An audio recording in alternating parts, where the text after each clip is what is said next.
Yeah, we started with the history, we delved into media, we delved into the record label, and so on and so forth.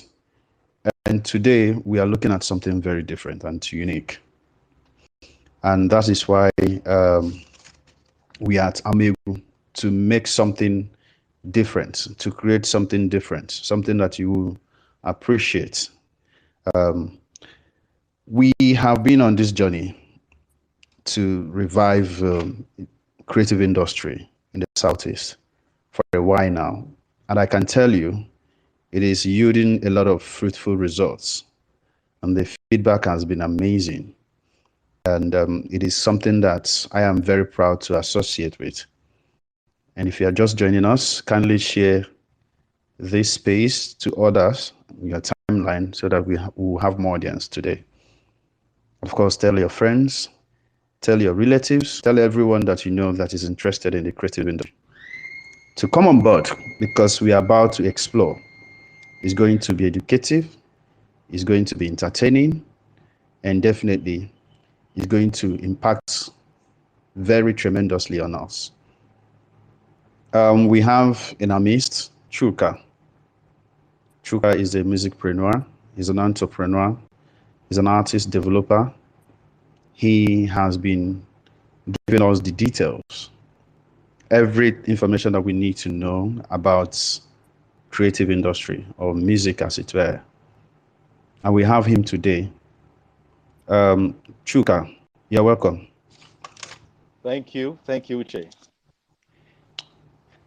So the last time we discussed on this platform, we deliberated on the artist, the role they play, how to become an artist, you know, how to emerge as soon as you are signed in record label. There are things that are expected of you. There are things that you need to do. There are things that need to propel you, to make you different from other persons, to make you a celebrity. And we discussed that very abundantly. If you are just joining us for the first time, you have not really missed. All you need to do is just go to the platform, Amaegwu.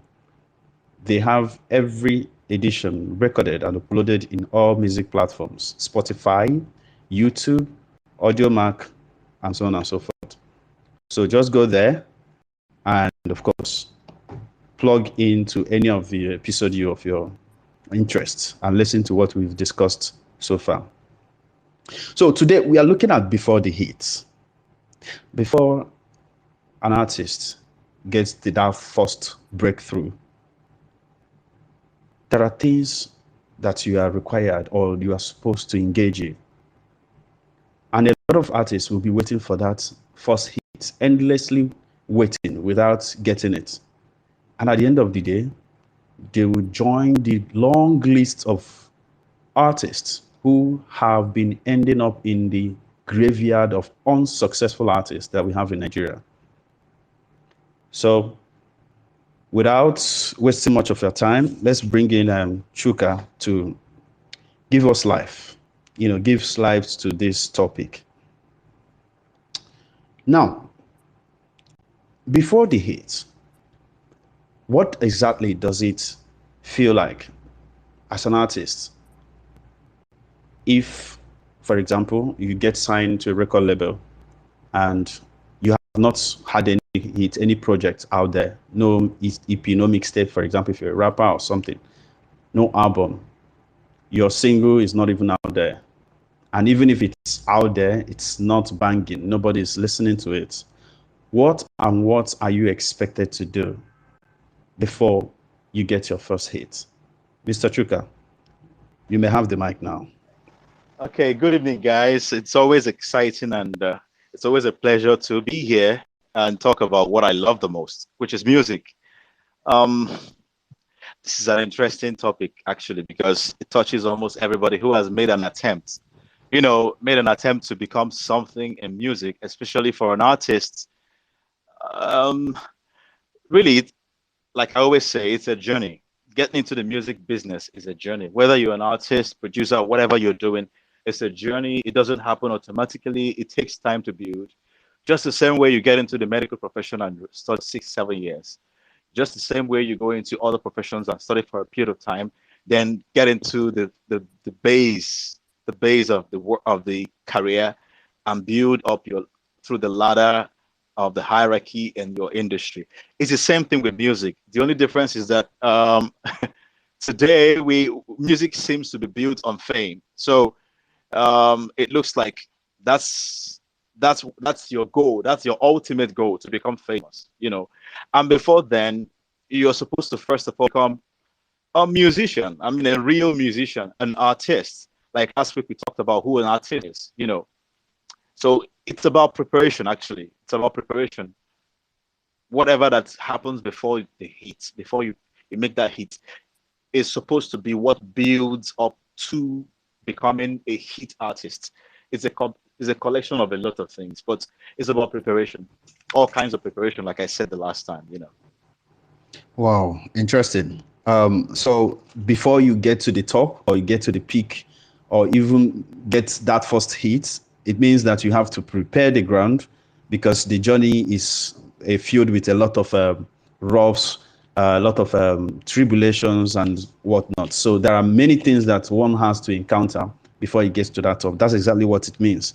But before you get there, um, is there any possibility of an artist having a life without even having a hit?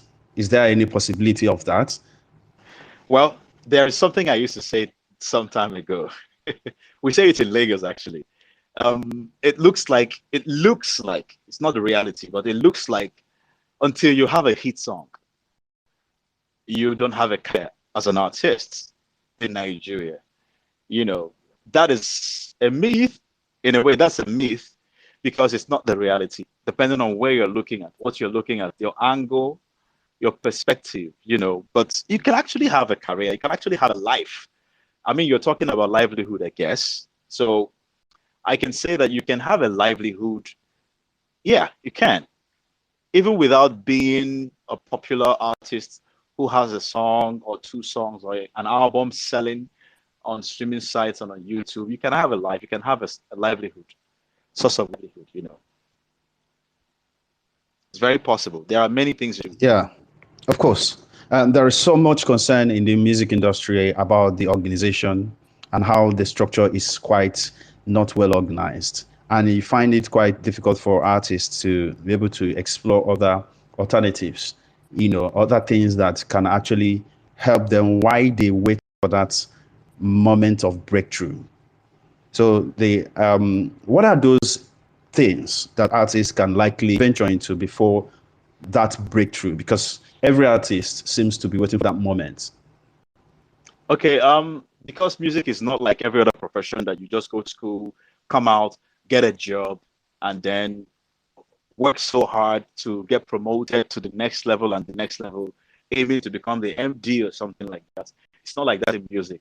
So you have to find other areas around the music industry. There are fields inside the music industry, inside the music career, and there are fields also around the music industry. Depends on what you feel, what resonates with you. As an artist, you're a creative person, all right? You have a God-given gift, and that God-given gift comes with many abilities, not just being able to sing, but being able to create. There are certain things you find that you do easier than the average person.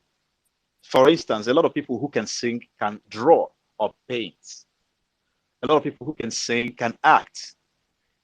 A lot of people who can sing can design, can, their hands are nimble. They can do all kinds of things with their hands because As you're just talking now, I'm having in my head a couple of them, likes of yeah, Techno, who can draw, can sing, can produce. The likes of Adekule Gold, he can exactly, design. Yeah, exactly, of course, Chris exactly. Brown. Chris Brown is like a multi-talented Most artist. He most has people almost every talent.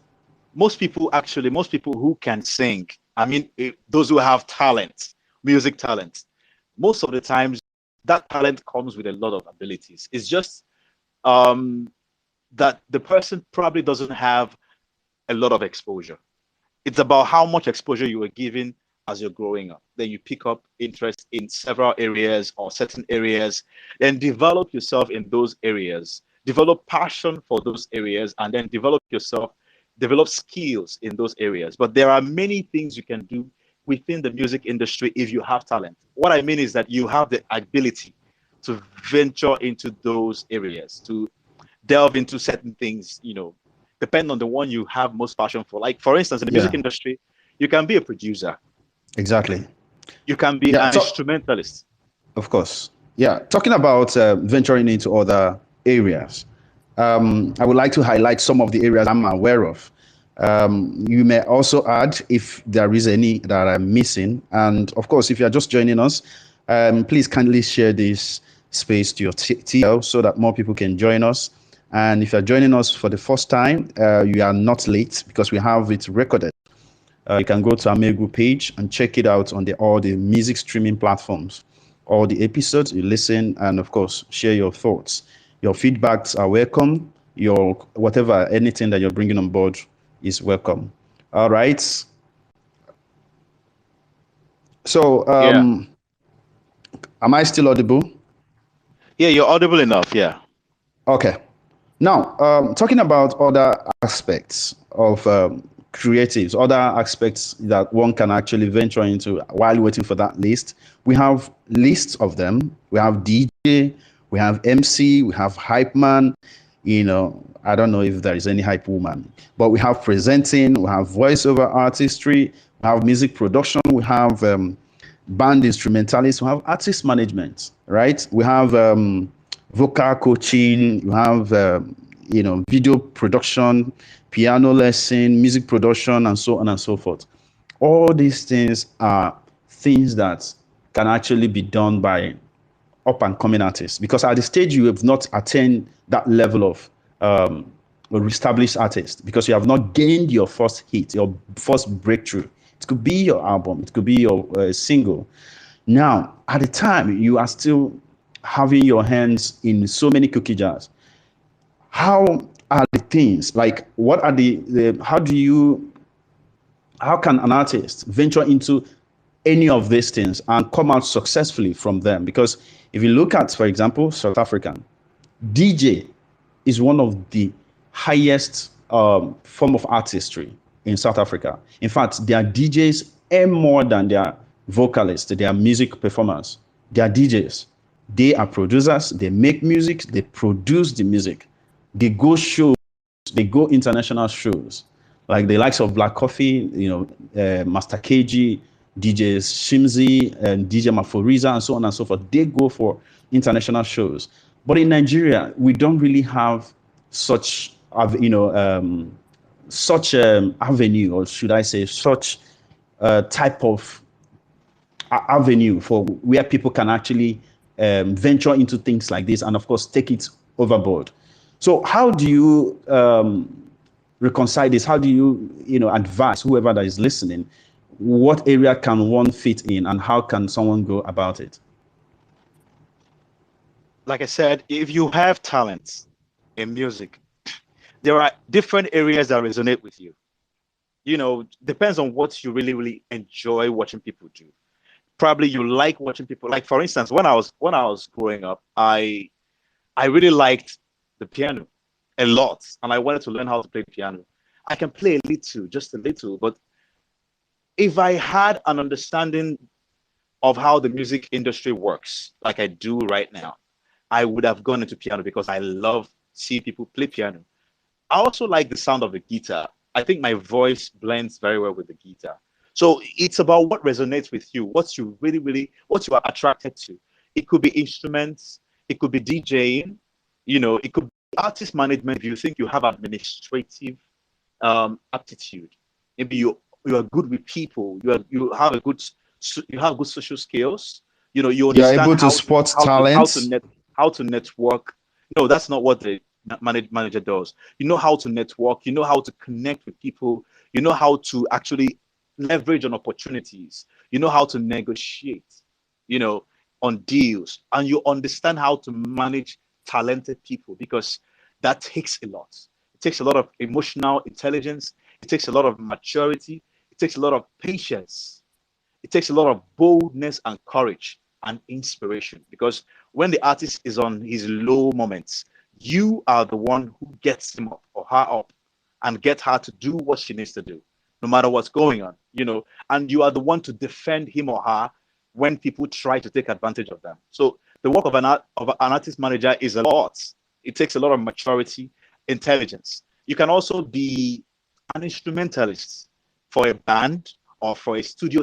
For a studio, you can be attached to a studio where you play instruments for artists who come to record. They're called session instrumentalists, like a session pianist or a session bassist or session guitarist, session drummer. You can also be a session vocalist. What it means is that you do backup singing for artists who come to the studio to record. So in this case, you are attached to certain studios, or you are attached to certain producers. Whenever they need backup singers, they call you, and they pay well. If you're really, really good. But the thing is, for you to be a good session vocalist, you understand your harmonies very well. You know how to sing on pitch, and you can dabble into different genres of music and do your job very well. And you understand vocal control. You can also be like Uche said, you can be a DJ. I think DJing in Nigeria may not be as big as it is in South Africa, but it's much bigger than what it used to be. I mean, DJs in Nigeria are making a killing. They are making a living. They may not be as big as the ones in South Africa, because those ones actually go through technical training. It's not just getting on the deck and mixing music. It's they get into the details. They even learn musical rudiments to an extent in the training institutes. But in Nigeria, you just pick it up, find somebody to mentor you, and then thank God for the internet. Thank God for computers. Now you can download a software to your computer and learn how to mix on your computer. You can also learn production. You don't even need to know how to play instruments to be a producer, but you need to understand music, understand your chords, understand your beats, your timing, your rhythm, harmonies, and all that. So there are more than 20 different fields you can venture into. Even outside music, but related to music, you can go into acting. You can go into stage drama. It doesn't have to be Nollywood. There are many different areas where you can act. You can even join the guys that are doing well right now in the comedy industry. Not everybody on those of videos course. are comedians. Some of them are just Yes. actors. Yeah. You can also be a music teacher. This is something people don't do a lot in Nigeria, and it's a beautiful area. You can teach theory, probably in a primary school or secondary school, because you went to a music course or something, so you know the music theory. You can also be an instrumental coach. What I mean is that you can teach piano or keyboard or guitar or bass. I know a particular guy I met more than 10 years ago. My sister introduced him to me, and he was in IMT, Enugu, Institute of Management and Technology, Enugu. And he was a good pianist at that time, keyboardist in church, but he was having a hard time going to school. He couldn't afford, to take care of his daily bills and pay his school fees, because his dad had died and his mom couldn't carry the bill for everybody in the family. So he was looking for a way. And my sister introduced him to me. We're like, try and see if you can guide this guy. And he came to me and I asked him, what can you do? He said, I can play keyboard. I said, are you very good? He said, yes. I said, you understand the rudiments of what you're doing, or do you just do it by conja? He said, no, I understand it. I understand piano from the theory. I said, okay, look at what you can do. Just tell me the kind of people you enjoy interacting with the most of all the age groups of human beings. He said, kids. I said, fine. You can actually be a piano teacher for kids. He said, how do I go about that? I don't have a studio. I said, you don't need to have a studio. Just take a banner, write piano lessons for your kids. Contact, let's say his name is Michael. Call Michael, then put your number 08035, whatever. That's it. He said, wow, does that work? I said, yes, it can work. I've seen somebody do it before. And he took my word for it. Went and made a banner, 2 banners actually. Put it around a banner estates in Enugu. And within a few days, somebody called him on the phone. It happens to be his auntie. He said, I saw your banner. I like your banner, but I think you need something better than that. Come, let me give you money to go and make better banner. He gave him money to make better banners. And in less than 6 months, this guy had students that he was actually turning down more students. He was like, no, I have enough now. I can't take more because I'm a student. And that's how he was able to take himself to school before he went into other things. So you can actually create your own employment around the music industry as long as you have the skills. This is the reason why anybody who goes into music should actually learn this thing.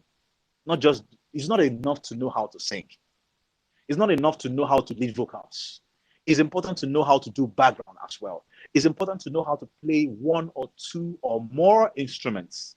You can be in a band, a live band. We have a lot of live bands in Nigeria right now who play in wedding ceremonies, government functions, different kinds of functions.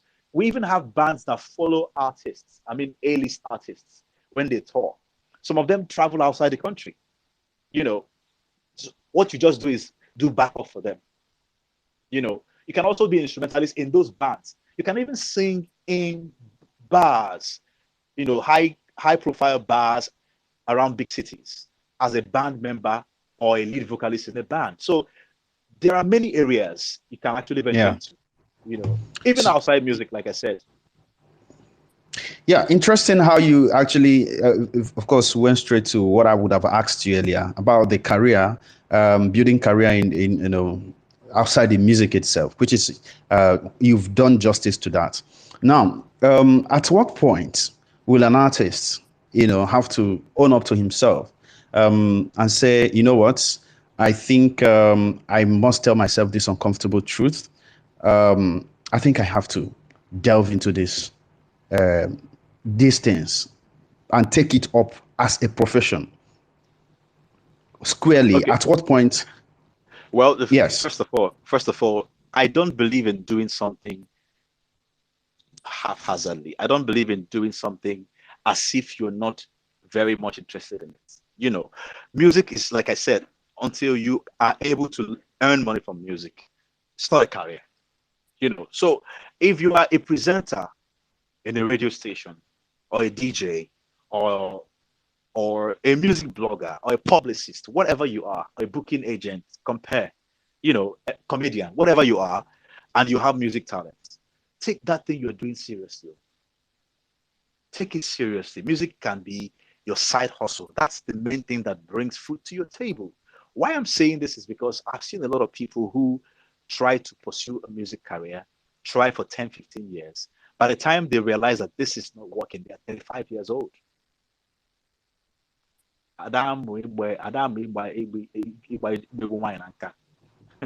things you don't learn. Thank you very much. So You should take your proverb seriously, Chuka. So which is more important? Pushing your music or, you know, developing these skills and focusing on the skills, which is more important? Why does one have to be more important? That's the question. Because we always have hobbies, right? Yeah. Okay. I know a lot of people. When I was growing up, I knew a lot of people that used to play lawn tennis every evening. When they are done from work, they go play lawn tennis probably 3 times a week. There are some other people that go to the bar, sit down and drink every evening. Most of us have hobbies. Some of us is Netflix. You sit down with your Netflix and watch movies.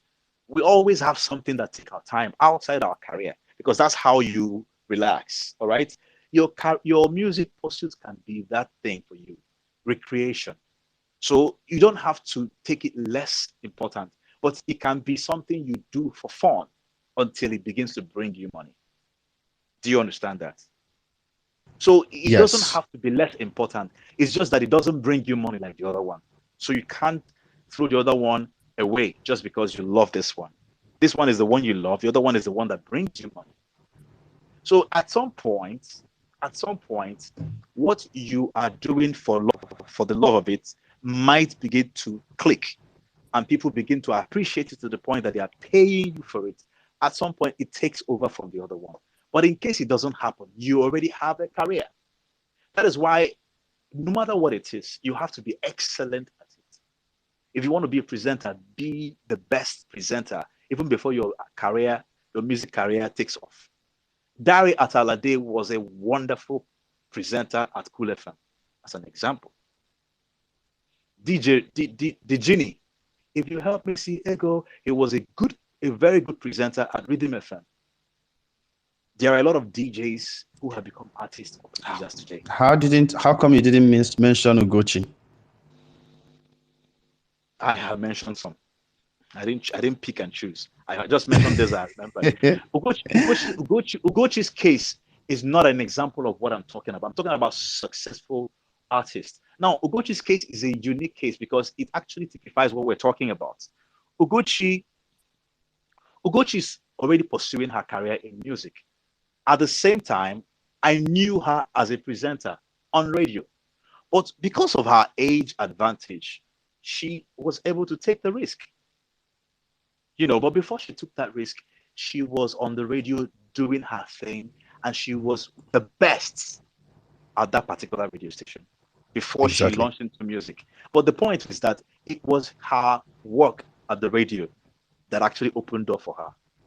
It was the work she had on the radio that helped her to understand how the music industry works and how media influences the music industry. Then she got into some competition, and from there, somebody believed enough in her to invest in her, and that's it. But it's still a risk.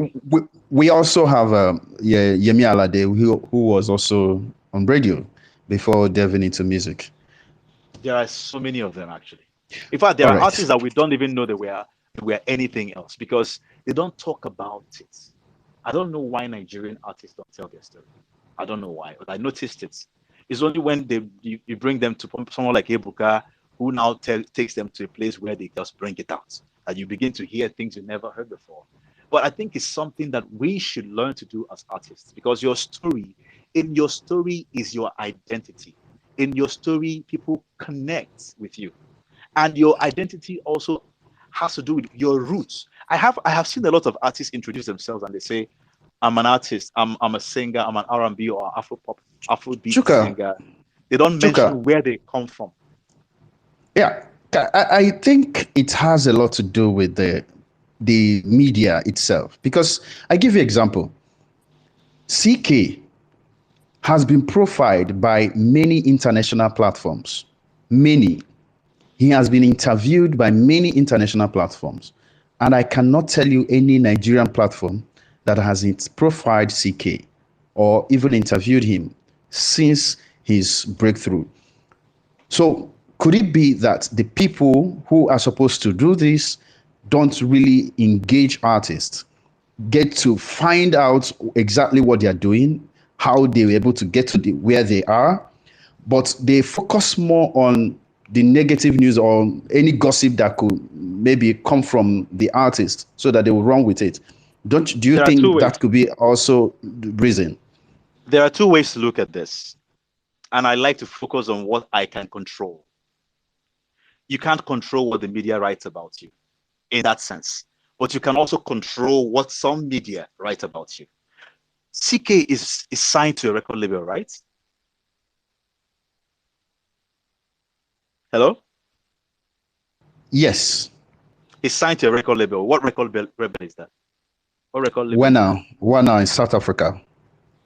Okay, he signed to Chocolate City and then through Chocolate City to Warner. So what is Chocolate City doing about his publicity? He's supposed to have a publicist who does press release, who makes sure that there is a conversation about him going on anytime something spectacular happens. That's he actually made a tweet that he deleted. I think I still have that tweet. He deleted it where he accused, somehow, indicted Chocolate City of not promoting their artists enough. I'm not even talking about promotion. I'm not even talking about promotion in that sense. I'm talking about real profiling. Most Nigerian artists don't have a Wikipedia page. Most of them don't. You have to search so deep to find them. CK does. But the thing is, at a certain level as an artist, you don't need to wait for the media, because when you wait for them, they control the narrative. You have to have your own publicist who decides how you are discussed, who decides how your story is told. When that happens, you are in charge. People get to know you without you waiting for the media to tell them. You are being proactive. than being reactive. When they have said something negative, you now come out to cancel it and debunk it and say it's all rumor.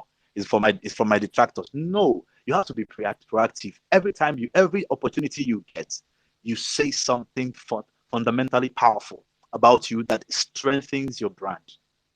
Let me give you an example. Something happened to Richard Branson, Virgin Nigeria. You know, you're not supposed to give birth on board. So there's if you're supposed to fly, they check you. If you're pregnant, if you're almost due, they won't let you fly because they don't want that incident.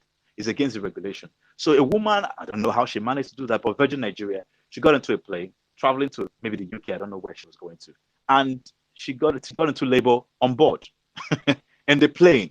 And they had a child in the plane. So by the time the plane landed, you know, the medics rushed and took her to the hospital and all that with a baby. So they asked Richard Branson, what do you have to say about this?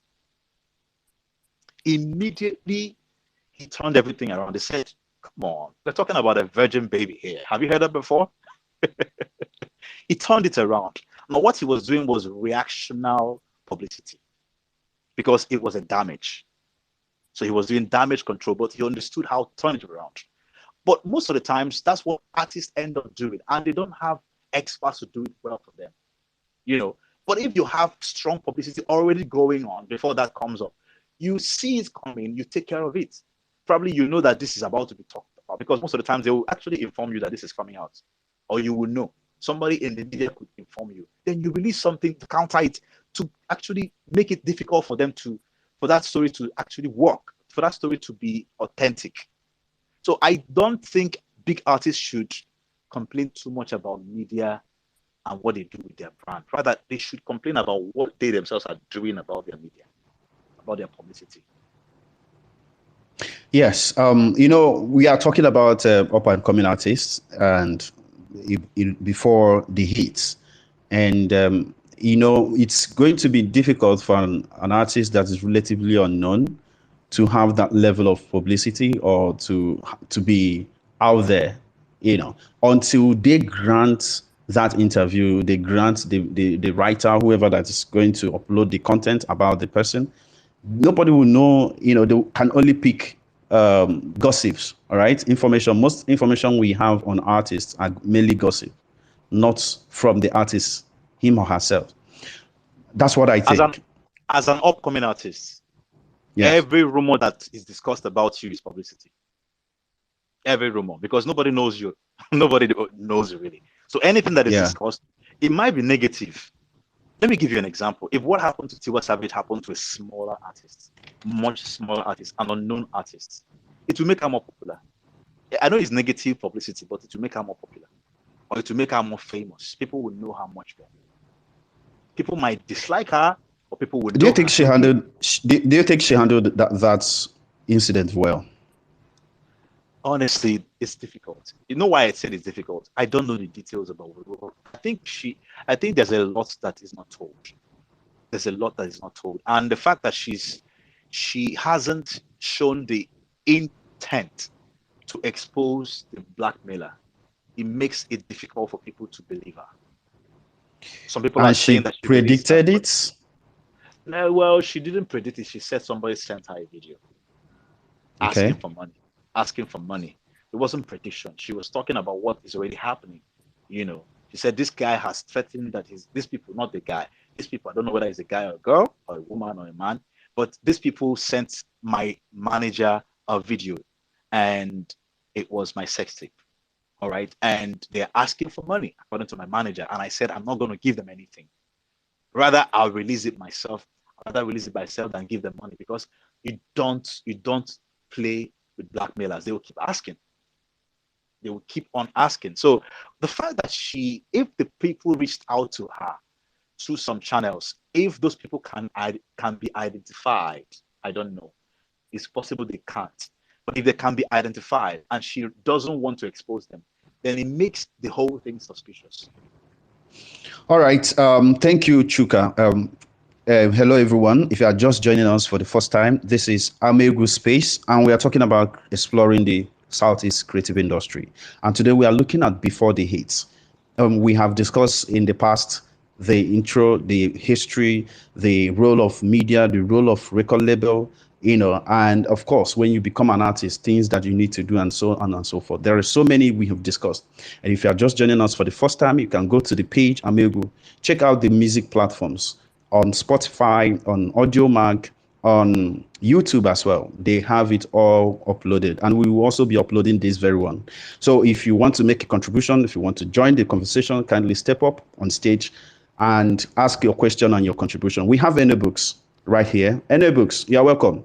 You joined us the last time, and you are here again today. So what do you have to contribute on the topic? I kind of came late. I'm seeing before the heat. What are we actually talking about? If you can guide me a little bit. Okay. Based on what Chuka has discussed, were you listening to? Did you listen to Chuka? Yeah. So yeah, we know he said, yes. Based on that, he said quite a lot of things. Yes. Go ahead. Okay. Well,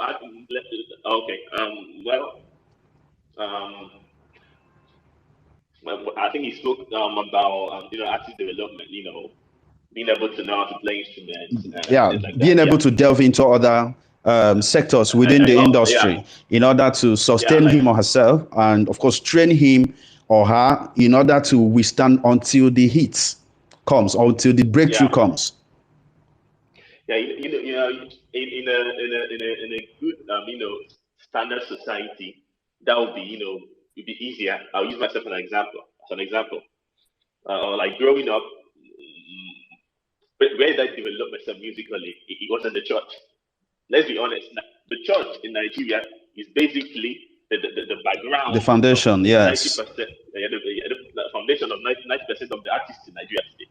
The church, the choir, the band. I was in the choir. After when I finished secondary school, I had to join the choir. Though before that, I was already trying to compose my songs.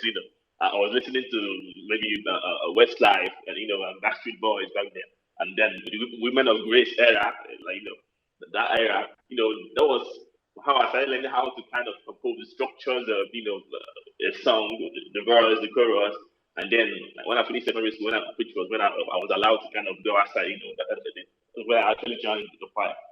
And that was where I now grew as a singer, as an artist. Because you might have something as a talent in you, but if you don't grow it, if you don't nurture it, then you'll be left like 7 years backwards or even 10. So that was where I actually kind of grew. And then while in the choir, I also joined the band. So I was basically doing two things. When it comes to, that's why today, when it comes to maybe harmonizing, especially in a cappella, I'm actually very good at that because of the choir. And when it comes to the knowing where to join a sound, for example, a band is playing and you're supposed to join, you don't even know I can do that because I've been in the band. So finding keys is not my problem. But we shouldn't actually learn it that way. We should actually go through a process. But unfortunately, that is what we have. And again, add that to the how our parents used to see music. Before now. This generation, I just look at them and I laugh. I see these young artists, they jump in that, and I'm happy because we fought that battle. It was a cold war. But we fought it, and I see that I'm like, fine, finally. They just come up, you drop the song and your parents are clapping. Our own time when I was a teenager, how dare me go to my father and mother and say, I want to go and record a song in the studio, give me money. They'll slap the shit out of me. But all that we had to fight that war with the cold war, and today it's better. Thank God. Yes. So what we had on the ground, what we still have on the ground when it comes to development, is not actually helping. Yes. It's basically the church. Yeah. Basically the church. So. One of the things that affected or contributed to what our parents did was a success bias. If you are successful, you have to look at, our people said, if you want to make a gong, you have to look at the kite's tail, right? So if you want to venture into music at the time, they will look at those who are in the music. How successful are they? Are they good in the society? Are they regarded in society? Are they, can they stand with doctors and nurses and engineers? These are the things that we are looking at. And that's why they were never in support of their kids venturing into music. But there were outliers like Fela Kuti, right? He didn't listen to to his parents. He went ahead and did what he wanted to do, and it brought a lot of success to him. And at the time, people saw Fela. According to my uncle used to tell me that Fela was seen as if live. He was seen as a wayward, useless person at the time. So I think it was what was obtainable at the time. But today, they've seen the benefit, they've seen the value, and I can tell you, if you, provided you can sing, if you can sing in the bathroom, they will push you, buy you everything that you need, and bring all the support. Exactly. Yeah. Exactly. So and actually, go ahead. Like when it comes to music production too, it's basically the same thing. Chuka always refers to the Black Box by Ebuka. Flavor explained actually how he learned how to produce. You have to pay, I think it was 1,000 for an hour. You can imagine back then paying somebody 1,000 an hour just to learn how to produce. How tough it was. Now myself, I produce out of natural instinct.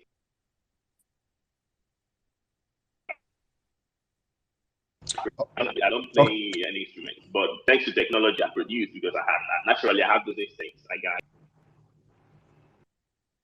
That's why it's much easier for me, to be a producer because naturally I have it. But not everybody like me. So it takes a lot. You don't have a music production school in the East. I don't even think we have it in universities. There's no department for music production. Okay. But if you go to other places, if you go to other cities in developed countries, they are everywhere. Yeah. You understand? You have courses, but we don't have anything like that. So people tend to do that on their own. Yes. Like this, I produce on my phone, basically. Okay. That's how I do it. I don't even use the computer on my phone, and I'll make Wow. So it depends on what you have and how you. All right. I can easily check it. Okay. So all right. I was actually trying to let you round up, but it's okay. Munonye, you heard what we are saying. What do you have to say about that? Okay. Good evening, everybody. Yeah. Good evening. I heard what you were saying. I heard the discussion. I've been listening, and I've been impressed with what Amaegwu has been able to do. Before the hit, exploring the Southeast creative industry. So I want to come from a different angle. If we are going to explore the creative a part of the Southeast, or if you're going to go deep and see what we can do as creative people in the Southeast, there have to be a lot of other side industries that support what is happening already, like what Amaegwu is doing already. We need Amaegwu times 3,000. Like every street has to have a music critic, a music person, or who is talking about it, who is bringing out time, writing about it and doing a lot of stuff. I have been able to understudy the Lagos creative scene, and I found that is about people. Once they notice a vacuum, they fill it up. I'll give you an example. For the past weeks we've had Egede on everybody's lips. We've been listening to it. It's been blowing our minds. They've been mixed feelings. Body of work, like writing or anything, there's nothing anywhere. So I had to force myself to sit down and write something and paste it on Medium. Now if you Google that Egede song, you're not just going to see links to streaming it. You're also going to see writings that try to mirror who Teresa Honora is. Of course, Mastercraft is already very popular. Fino is already very popular. Flavor, Ijel of Africa is already very popular. But what about Teresa Honora, who actually pioneered, a genre of in traditional Igbo music, which is the Egede? You understand? So now we need to go back now and start building those other platforms that support creativity, like writing. You have to write about these things. If you Google Jay-Z, for example, you're going to see people write about him. You're going to see people review his songs. So that needs to happen. If we are going to do, we need to be intentional about these things. Create those other setups that support creativity. Okay, for example, I'm just going to give you this one. This is something I'm working on. We've had a lot of Igbo Yoruba collabos, but nobody has brought it together and written something. I think there's a guy, there's this guy that who is a music critic. I think is J. Chiemeka, who tries to do something, but he's always focused on the big names, you know. But we can also do that in Southeast and be intentional and say, okay, let's start to see all these things that we've had. I don't know if you understand. In traditional Igbo music, we have Egwe Ekpili, has not really been discussed, and all that. So what I'm saying basically is that while I support everything we are doing, I want to encourage us to look at other angles. Okay, Munonye, I think the network has just yanked you off. I want to say that what you said or what you have highlighted, you know, they are all true. If you have been following us, I think this is your first time you are joining us. We have been doing something. We've been talking about this. And in fact, one of the things that we are discussing today is areas that artists can actually venture into, they can actually explore, right? One of them is also, you know, putting out this content you are talking about, you know, coming up with contents like what you've just mentioned, you know, critiques. Hello, Munonye, you kindly mute your mic, please. Amaegwu, kindly help me to mute his mic so that there wouldn't be a holdback. All right. So one of the things we spoke about, artists and repertoire, people who do review, blogging, you know, and other things that are, you know, up and coming artists can, you know, put their hands into. Someone like Adekunle Gold was a blogger. He was a music blogger, right? He was also a graphic designer while he was still up and coming, you know, before he, you know, became big. While you were talking, Chuka, I remembered Chike, right? Chike, look at the journey. Look at the journey from music, a reality TV show, MTN Project Fame. Yeah. He went into movie. He started acting. After doing music, he couldn't, you know, break through. Then he went into acting. From there, he came back again and did music that's, you know, the breakthrough that gave him that breakthrough. And that's where he is now. So you can actually be involved in other things while you are waiting for that moment, while you are preparing. You cannot even just wait for the only, all right, Simi too. Simi was a mixing engineer. You can imagine that. So these are the things that we are talking about. I also want to say, Munonye, if you can come back, I also want to say that one of the things people do is to focus on where the money is, right? For example, if I am into a particular sector and I'm interested in making money from it, and I do it the first time, the second time I don't see anything, there is likelihood I'm going to dump that. So, but if there is a superior financing somewhere that is intentional about making sure that this particular type of projects excel, even without making income, then that will bring out success from that type of project. There's a lot of young people who are actually trying to do something, right? And that is exactly what Amaegwu is trying to do. And they're coming up with what you are, you know, actually suggesting. You know, I spoke to someone recently, and we spoke about how we can profile most of their old music, old type of music, traditional music. We can profile them. We can talk about them. There were so many music that we are not aware of. I recently learned about the Funkies. Chuka, I told you, I was shocked to know that if you check the Funkies, they have more listeners than many of established artists today. The Funkies, they were in 60s, all right? And these guys were they were a band group. They were going international, they were going to London, they were going to, you know, Europe to perform. And we didn't know about them. So let's go back to the topic. Chuka, let me come back to you. You've heard what they said. I don't know if you have any comments, anything to say on what the previous speakers have said. Yeah, okay. Well, for what I can't see his name anymore. He's gone out of the speaker. Munonye, is it Munonye? Yeah, Munonye. Yes. Yeah. The truth is that, yes, just like you said before he came in, we need to have an ecosystem that is really, really intentional, about writing, highlighting what's going on with the artists who are not on the mainstream, artists who are not A-list artists. And this is one of the reasons why I say that everybody who is a singer who doesn't have a paying career yet in music should go into other things. For instance, if I'm an artist struggling to make it and I decide to go into blogging, seeing the challenges that I am experiencing, that should fuel and yeah, that should fuel my drive about my blogging business. So it should inform my direction, how I blog.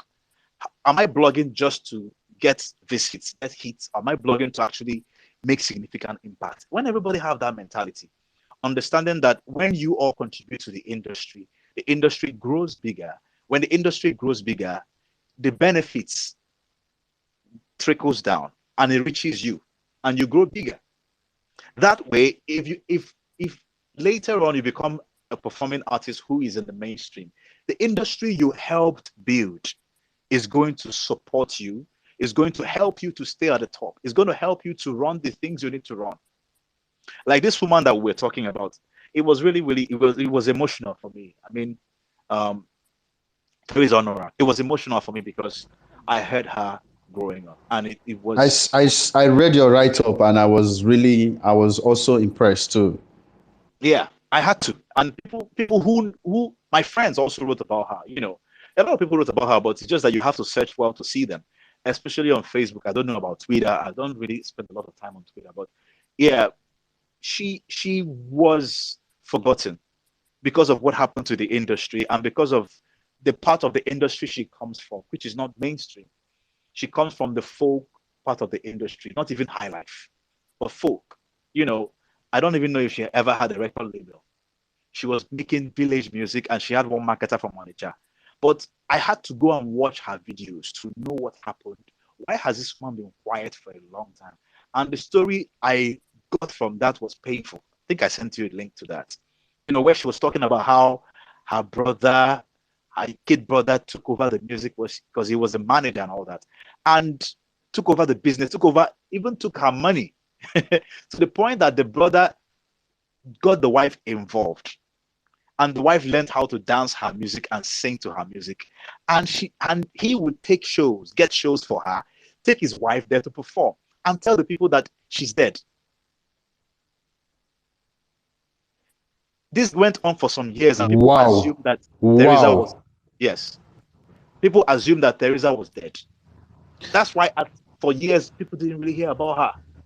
She said it was her brother who was telling people, and the reason why that was possible was because there was no attention from media towards people like her. Because if there was anything like that, people would be asking questions: is she truly dead? What happened? Was she ill? What killed her? When did she die? Where does she come from? Can we do something about celebrating her? Has she been buried? Was there any tributes? I mean, to honor the person that made this music that really, really touched our lives in traditional ways. Nothing like that existed. So nobody knew the truth until she spoke. And I thank God for the lady, Ozioma something from, they call her Ijele. She's a presenter in Anambra State with a radio station. So she went to interview her. The audio wasn't very good. In fact, I promised people around me that I was going to download that video, increase the audio, and repost it on YouTube, because you can't really hear very well what she's saying, you know, because the volume was so low. But what she said there was really touching, because that's the experience of certain creative indigenous artists from different corners of Nigeria. Even the government was cheating on her. I don't want to go into details about that, but that touches what this guy was talking about. This guy that just spoke. You know, we need to learn to promote our own. That was why I was so proud. I was so proud when I watched that video. It helped me understand what these guys were trying to do. I mean, like Gaga, Flavor, Fino, and Mastercraft. I believe they heard her story and decided to do something about it and bring her out again. You know, rejuvenate her brand and celebrate her. If you look at the video, you see that it was about celebrating this particular queen, to the point that they had to bring a legend in the movie industry to talk about what she did. I mean, Pete Edochie, you can see that this was a collaborative effort to celebrate this woman. And that is very, very, very laudable. I was so proud to see them do that. Some people were criticizing Fino for his rap. Well, Fino will rap the way he understands it. But the most important thing is that that woman has been put back on the burner. People now talk about her, and that is very important. Talking about the critics, for me, what I saw when I saw that video, when I heard the music, I saw the intentionality in these guys. I didn't see the critics. I didn't see their craft, actually. I saw the efforts. Yes. What I was asking myself, these people actually understands the game. They know what this is a deliberate attempt. This is an intentional attempt to bring out this and celebrate her, like you rightly said. So I didn't see, I wasn't even interested in paying attention to the hobbies, the lyrics and the or whatnot. I wasn't interested. Now, people who went further to listen to the lyrics may not actually understand the whole purpose of the whole purpose. It's not about the content. It's about the significance of that project. Yes. So let's go back, because we would really need to connect where we started from and run through that. Yes, we the last thing I asked you was about which was more important, and you gave us a lot of background on why you should not focus on anyone, but do your best and hone your skill in whichever way, in whichever area that you are attracted or you are aware of or you understand. Now, as an artist, before the hits, what are the necessary networking you need to have? Why waiting for the breakthrough? Do you have to sit and work within your circle, or do you take break boundaries? This is why it's important. I would have said go and get a job, go to school, read medicine, go to school, read engineering, work in the telecoms industry, or work in a construction company. But that will take you far away from the industry. This is the reason why I actually focused on a list of areas you can venture into around the music industry: TV presenter, voiceover artists, review writer, disc jockey, hype man, anything, publicist, blogger. Those areas, as long as you are functioning in those areas, you are connected to the industry. And if you are excellent, I repeat, excellence is actually what will make the difference for you. If you excel at that side hustle, you will be known. But beyond that, if you develop your people skills, intentionally connecting yourself with people that matter in the industry, building a good network, being known for the right things. People like MI became successful in the music industry because a lot of people liked him. People just liked him. His personality was easy to deal with. He just likes his person. This guy now my kind person, man. They just supported him. If you're that kind of person, even if you are a blogger or you are an artist manager or artist and repertoire or DJ presenter, if you are lovable, if you are great at what you do, and people in your industry can connect with you on a deep level, what happens is that eventually, when you get into the music business and succeed, they will be part of your success. They will be part of your support system. This one I own. There's what in America they call it favors. People who own you favors will be beckoned. I need you now. The person will just, okay, anything for you, man. They do it for you. It'd be easier for you to actually begin to leverage on those relationships when you need them the most. So it's important that you actually do something great at whatever it is. Even if you're a PA to an artist, be the best PA. If you are a record label assistant, be the best record label assistant. I forgot to say this. A lot of artists who want to be successful as artists, who can write very well, but they are not getting the opportunity, can actually become ghostwriters or even full-time writers. But I say ghostwriters because you make more money that way. When people pay you as in pay you outrightly, like Davido used to do that. pay people to write songs for him. Sometimes outright, sometimes they pay them and give them credit. It depends on what you bargain. If you do that, you can actually make money from that. Make money from writing for people. If you're really, really good, by the time you write for the first person, second person, and they tell each other, this guy is good, or you are attached to a record label, you write for them. Then you get to a certain level where you now understand the business. You register with a publishing company, so that when you write for artists, when the songs go out there, when they are making money, you're getting your own royalty. For instance, imagine if someone else wrote part of that Essence song. That person is a millionaire right now, if it happened.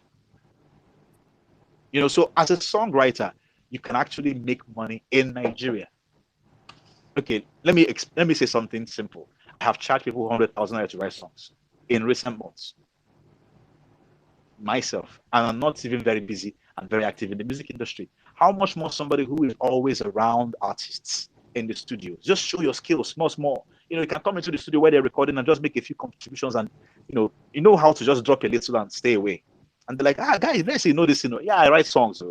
And also, I think artists should now begin to do real profiling by themselves online. Why are you not on LinkedIn as an artist? Why is it supposed to be for only bankers and lawyers and publicists and writers? No, as an artist, you should be able to profile yourself on LinkedIn so that people can find you there and call you, guy, I hear you write songs, or I hear you mix very well. I'll need your services. So it's about that. Make it professional. That's what I'm saying. Make it professional. Study online about your field, whatever it is. Excel at it. Then the music thing will take care of itself. If it's going to happen, it's going to happen. If it doesn't happen, you're fine. That's the most important thing. If it doesn't happen. Thank you so much, Chuka. You want to say something, but wait. If you are just joining us, you are welcome to Amaegwu Space. Amaegwu is a platform that profiles the entertainment industry from the other side. We are looking at creative industry from a different perspective. And today we are looking at before the hits. We have been doing this for a while now. If you want to check what we've done, go to the page, check them out on music platforms, streaming online, like Spotify, YouTube, AudioMac, and so on and so forth. They are also on Facebook, Instagram. You can follow them and, of course, keep updates with their activities. So you're welcome. If you have a question, if you have any contribution to make, kindly request for Mike. So I will bring you on stage to ask you one or two questions. Right.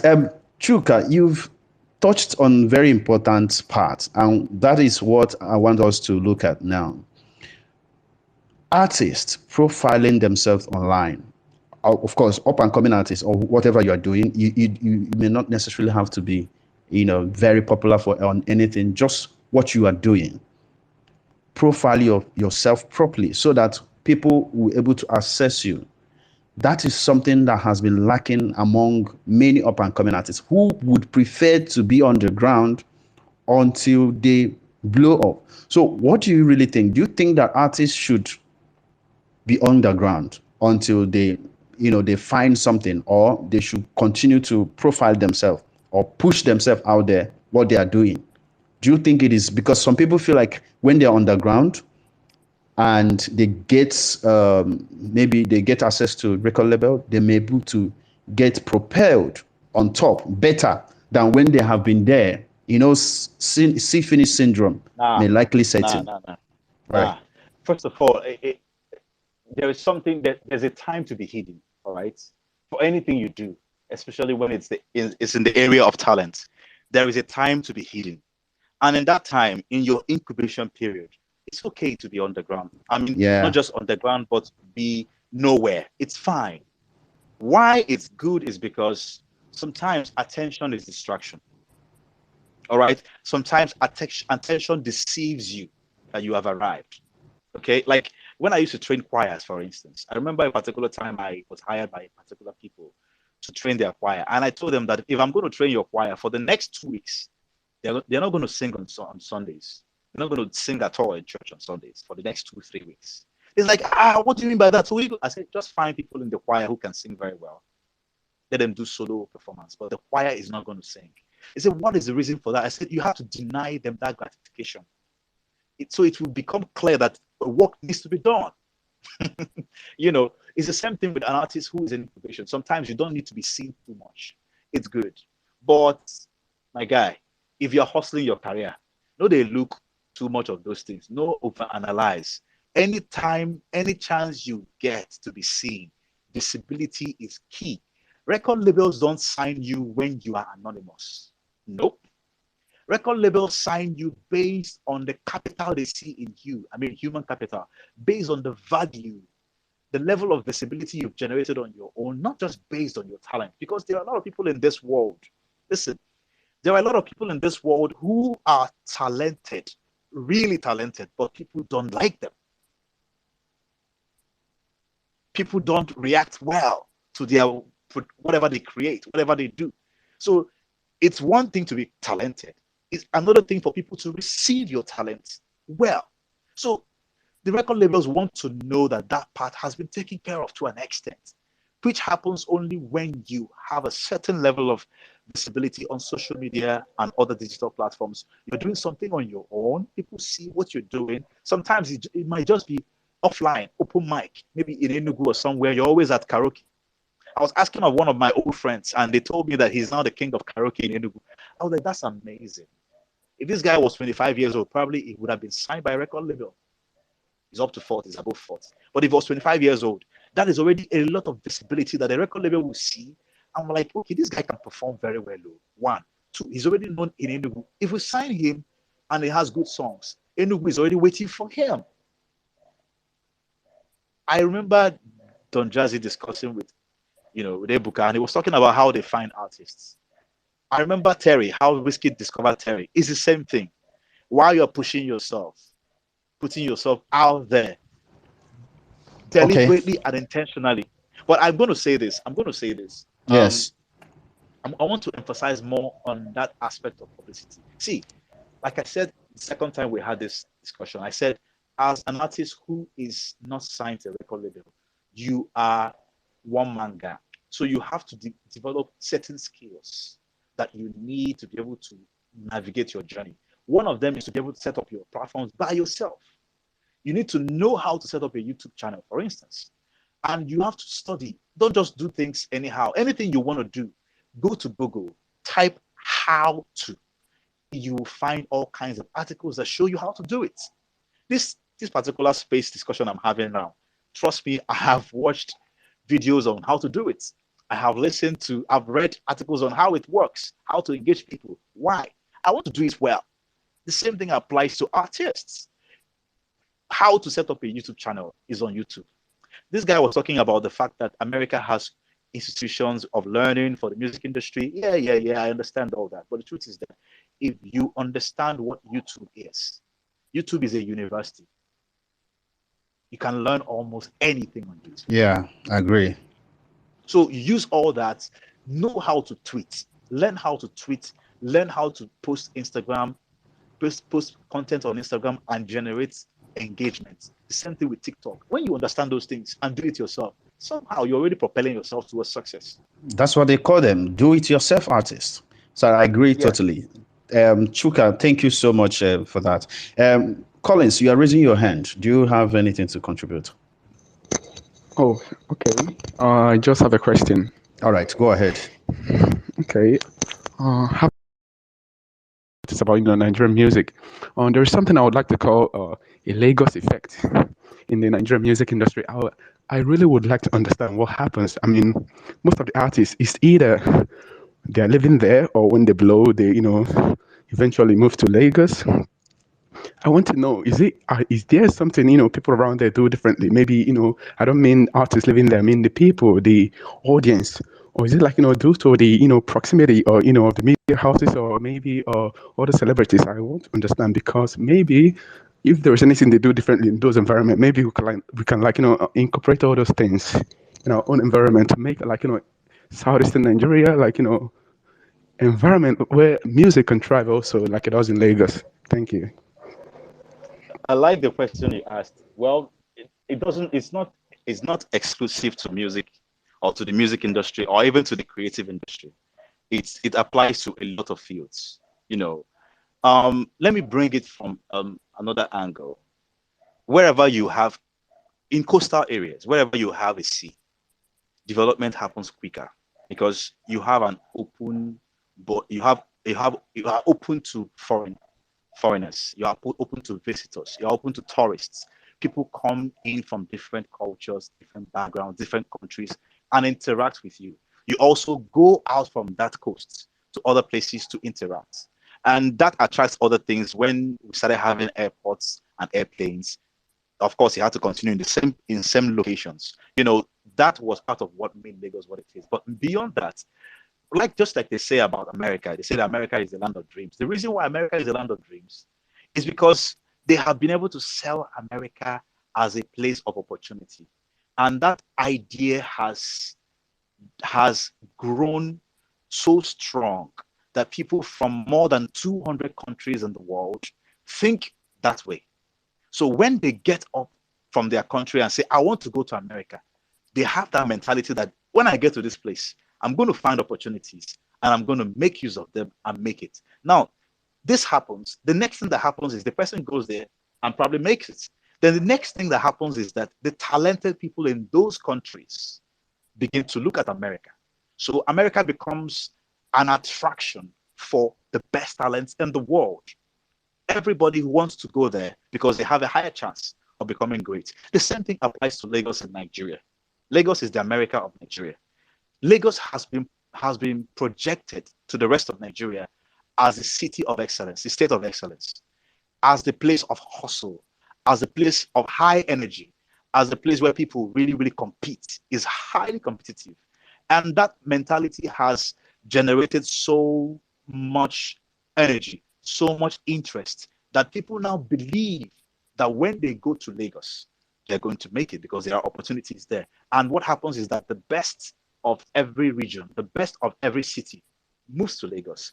And when they move to Lagos, they develop Lagos. It becomes a better city, more excellent city, and attract more talent. So it has a ripple effect that has been on for decades. I hope that makes sense. So the same thing applies to the music industry. People have moved to Lagos and made it, and they were the best talent from those regions. So it's natural that those people who have gone to Lagos to build those industries have made significant impact that attract other people to want to come and do the same thing. To put it simply, they are the ones who built it. Yeah. To put it simply, there has been a constant brain drain across Nigeria, and Lagos has been the biggest beneficiary of that.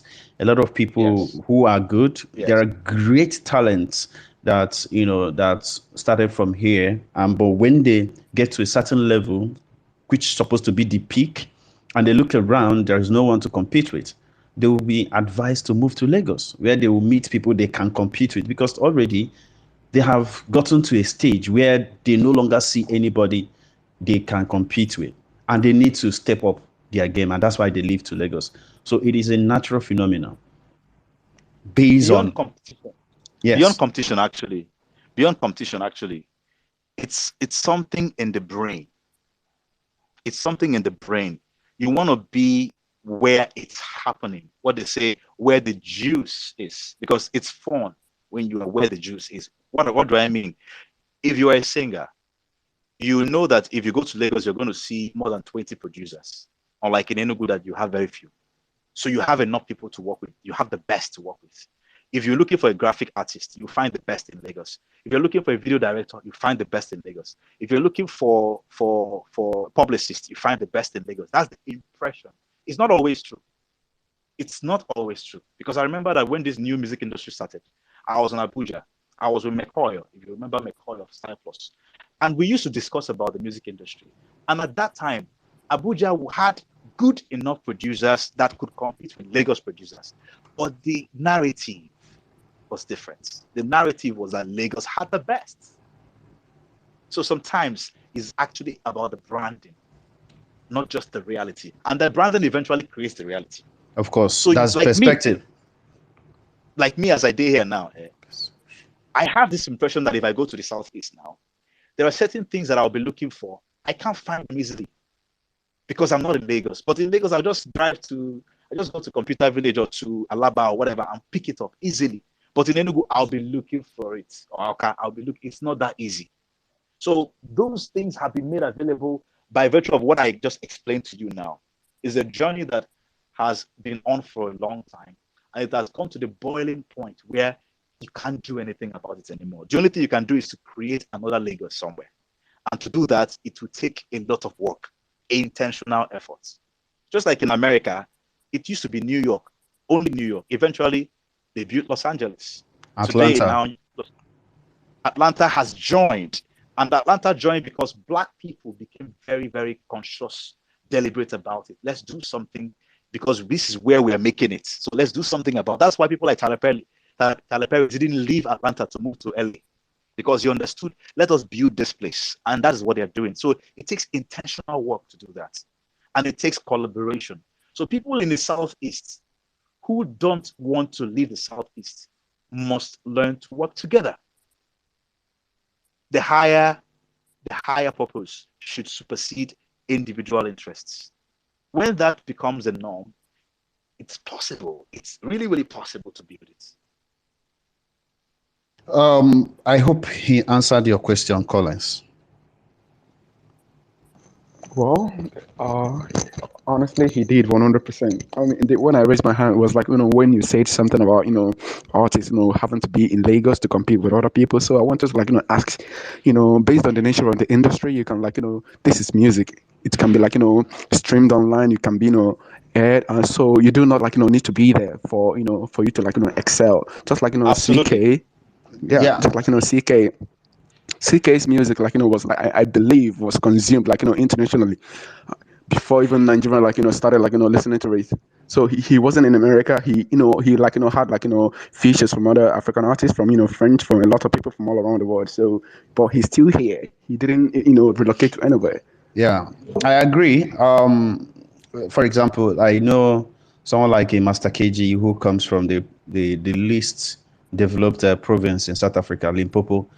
And as soon as he became very huge, he was signed by one music record, and he moved to Johannesburg, where the whole things are happening. So he had to move.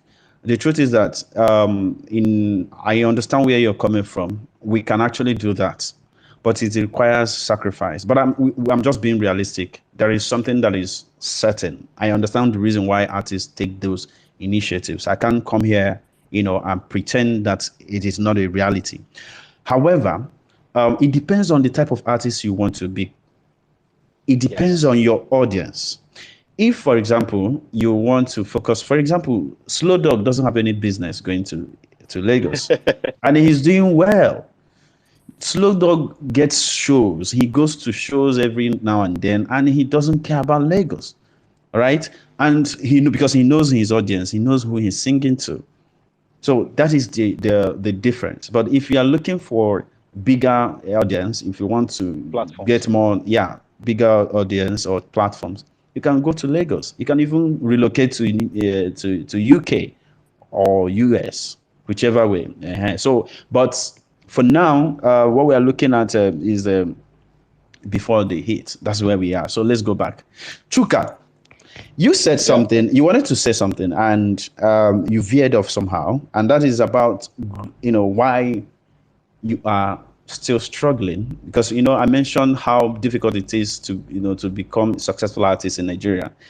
And there exist numerous of the graveyard of many of these unsuccessful artists. And while you are still on that journey, is there any need for you to groom an artist alongside? Say someone that that is talented, and you're already in the game for maybe 10 years, and you see someone that is talented.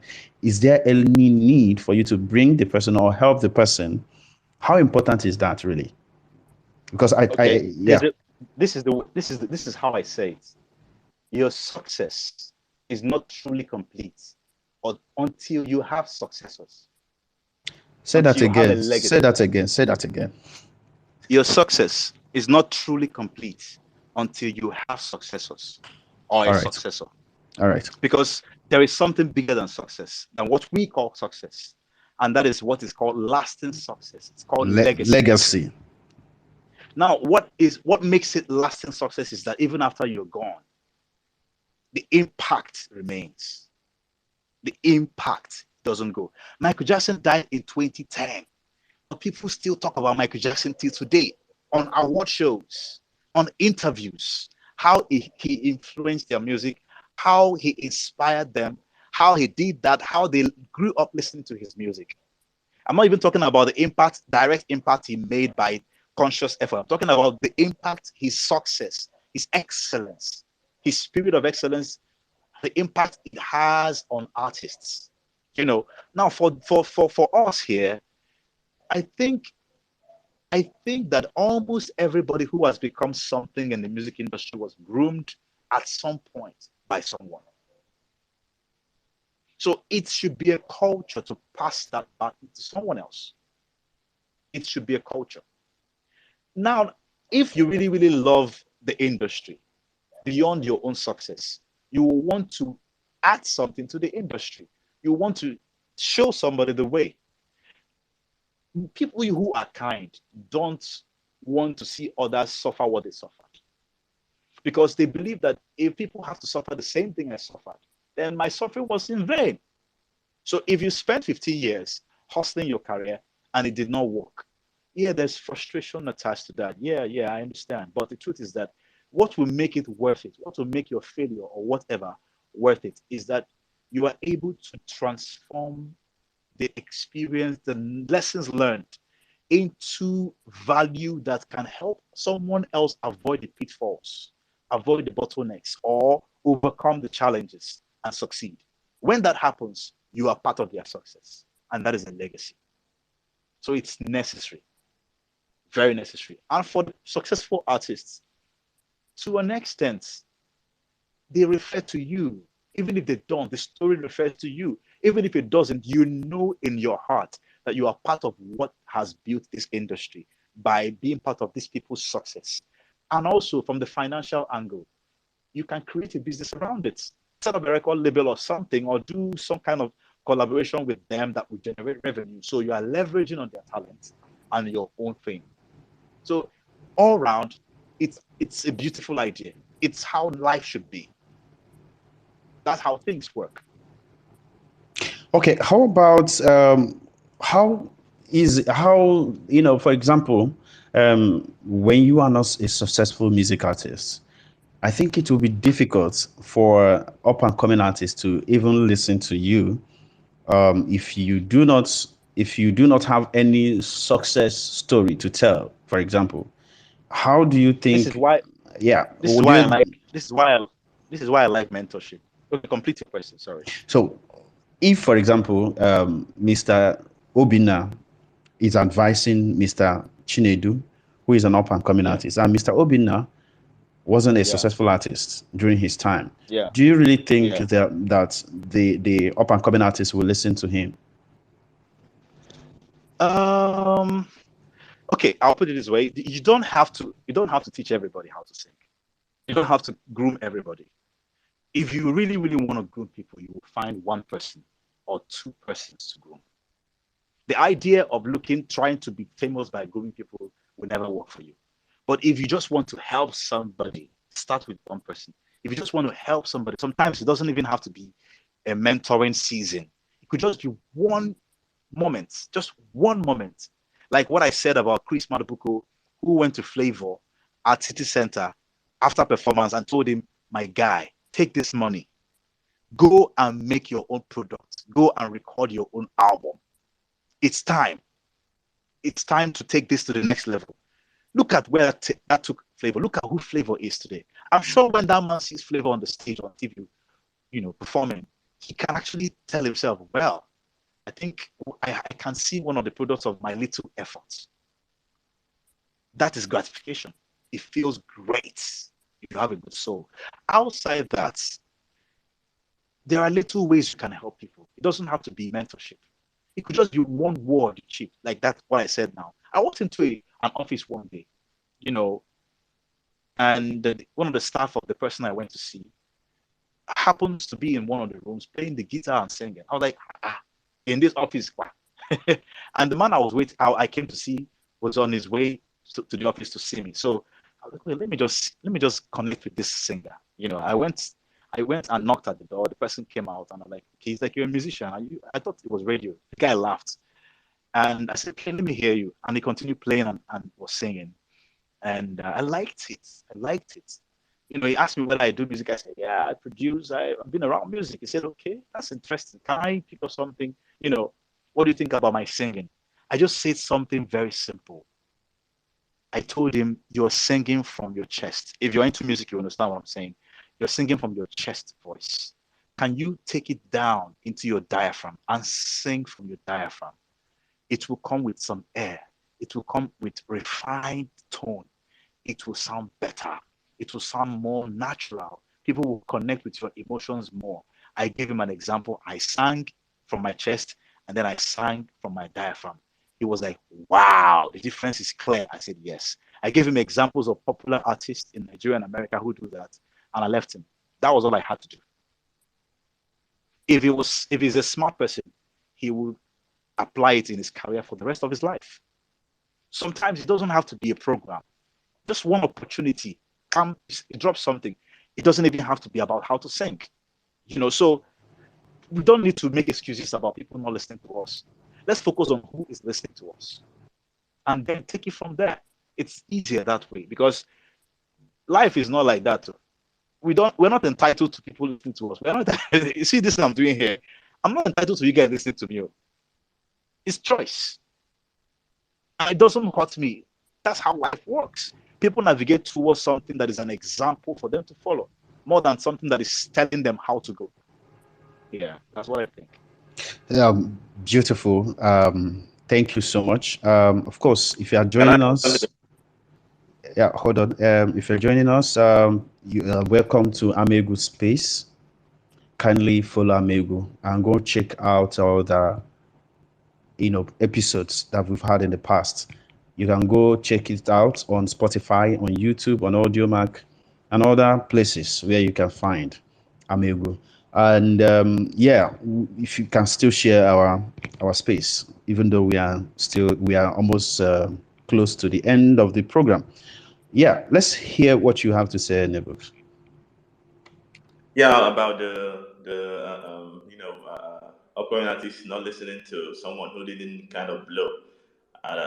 The truth is that if an upcoming artist is looking at somebody, looking to listen to somebody who only people who have blown or who has had a big career, they are not ready to succeed. Because I think that's one of the issues with young artists nowadays. Music nowadays, unfortunately, is no longer about passion. It's now a business, purely a business.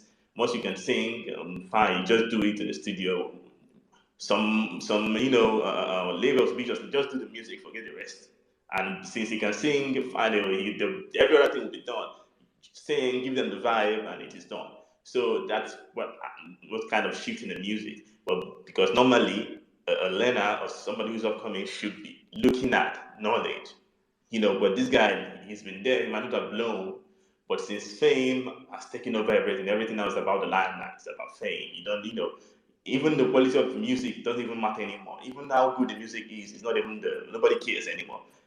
So that is why they tend to have that kind of mentality. But if anyone who has a mentality is actually deceiving, him or herself, they should go for knowledge. They should go for the skills, the hidden things. Because you might think you know everything. There are hidden things somebody might develop on his own, but because he's not that big enough, he couldn't put it out. He couldn't put it out there. So that is why you have to kind of get close to these people. And there are things they might teach you, you might not get out of because they actually developed it themselves. But since they are not that big as you want it to be, it is not exposed to the world. Just wanted to add that. All right. Thank you so much. Chuka, I want to ask you a simple question. Networking is very important. You highlighted it. You said that especially in the eastern region where we do not have much big artists that can inspire, that can actually help, but they need network. So how much network is too much? Is there anything like that? Well, I think the answer is in the question. There is nothing like too much networking.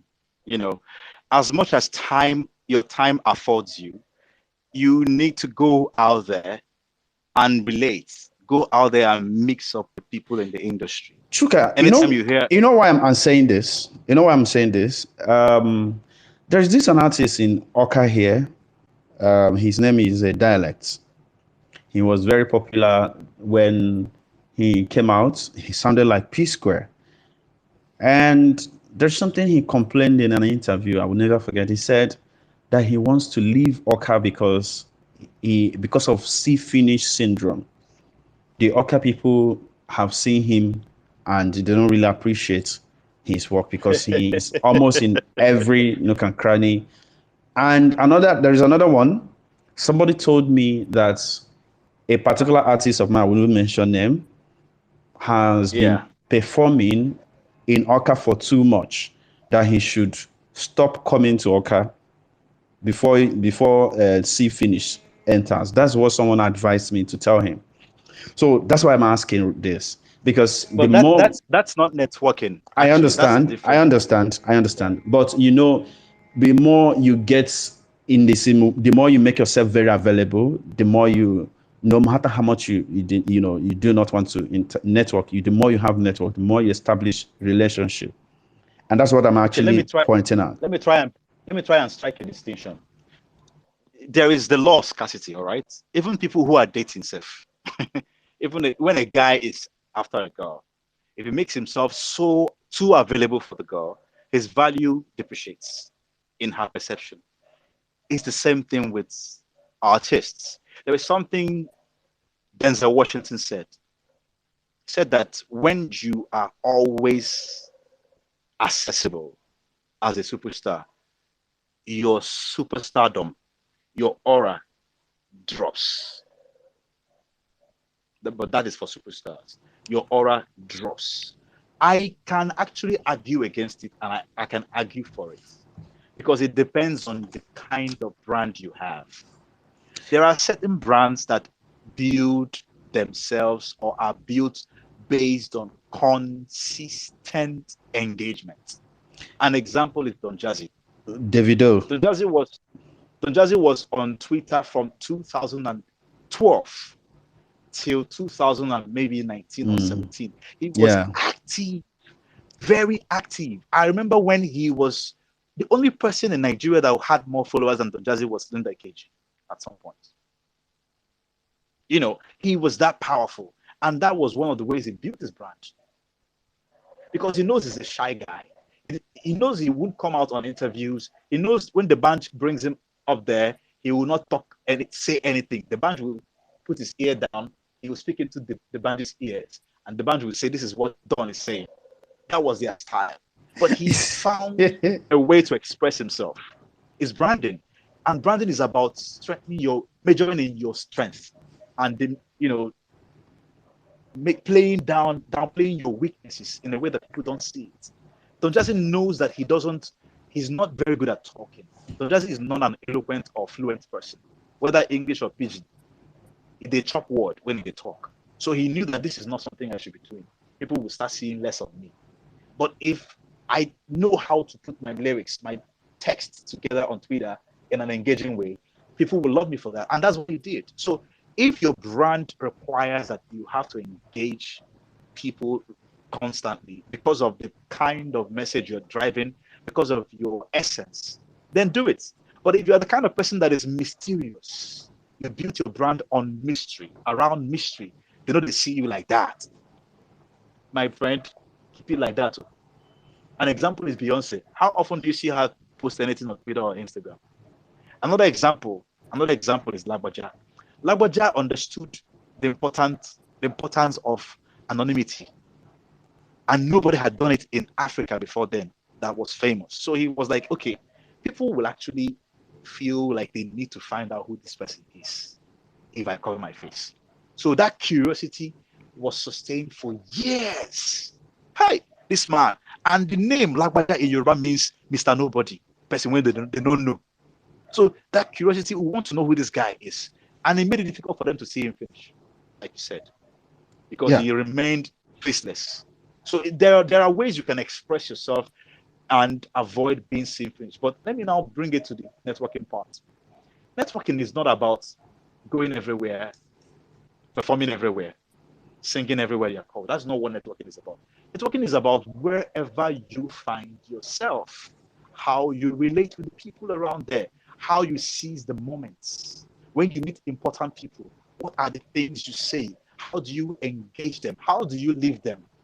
You know, and then when the opportunity arises for you to do something for them, to invest in the relationships, how you do that. You have to manage that aspect of your life as an artist. You have to have social skills. That's what it's called.